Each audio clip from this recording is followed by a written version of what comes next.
ನಾವೀಗ ರಾಷ್ಟ್ರೀಯ ಹೆದ್ದಾರಿಯಲ್ಲಿ ಇರ್ತಕ್ಕಂಥ SOS ಹೆಲ್ಪ್ ಲೈನ್ ಬಳಿ ಇದ್ದೇವೆ.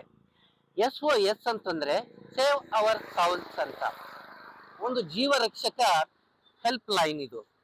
ರಾಷ್ಟ್ರೀಯ ಹೆದ್ದಾರಿಯಲ್ಲಿ ಯಾವುದೇ ಒಂದು ಅಪಘಾತಗಳು ಸಂಭವಿಸಿದಾಗ ಅಥವಾ ಒಂದು ವಾಹನದಲ್ಲಿ ಇಂಧನ ಪೂರೈಕೆ ವ್ಯವಸ್ಥೆ ಕಮ್ಮಿ ಆದಾಗ ಅಥವಾ ನಮ್ಮ ವಾಹನ ಕೆಟ್ಟು ನಿಂತಾಗ ಈ ಒಂದು ಬಟನ್ ಅನ್ನು ನಾವು ಪ್ರೆಸ್ ಮಾಡಿದ್ರೆ ಇದು GPS ಮಾದರಿಯಲ್ಲಿ ಕೆಲಸ ಮಾಡುತ್ತೆ.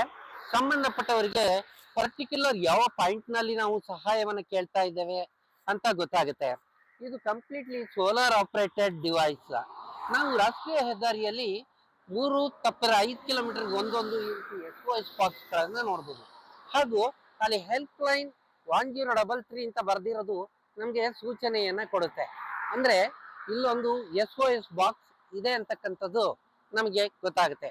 So save hour solves help line ಇದನ್ನು ನಾವು ಉಪಯೋಗಿಸ್ಕೊಳ್ಬೇಕು. ನೋಡಿ, ಇಲ್ಲೊಂದು ಹೆಲ್ಪ್ ಲೈನ್ ನಂಬರ್ ಕೂಡ ಇಲ್ಲಿ ಕೊಟ್ಟಿದ್ದಾರೆ. ನಾವು ಇದರ ಸಹಾಯವನ್ನು ಕೂಡ ಪಡಿಬಹುದು. So SOS box save hour solves.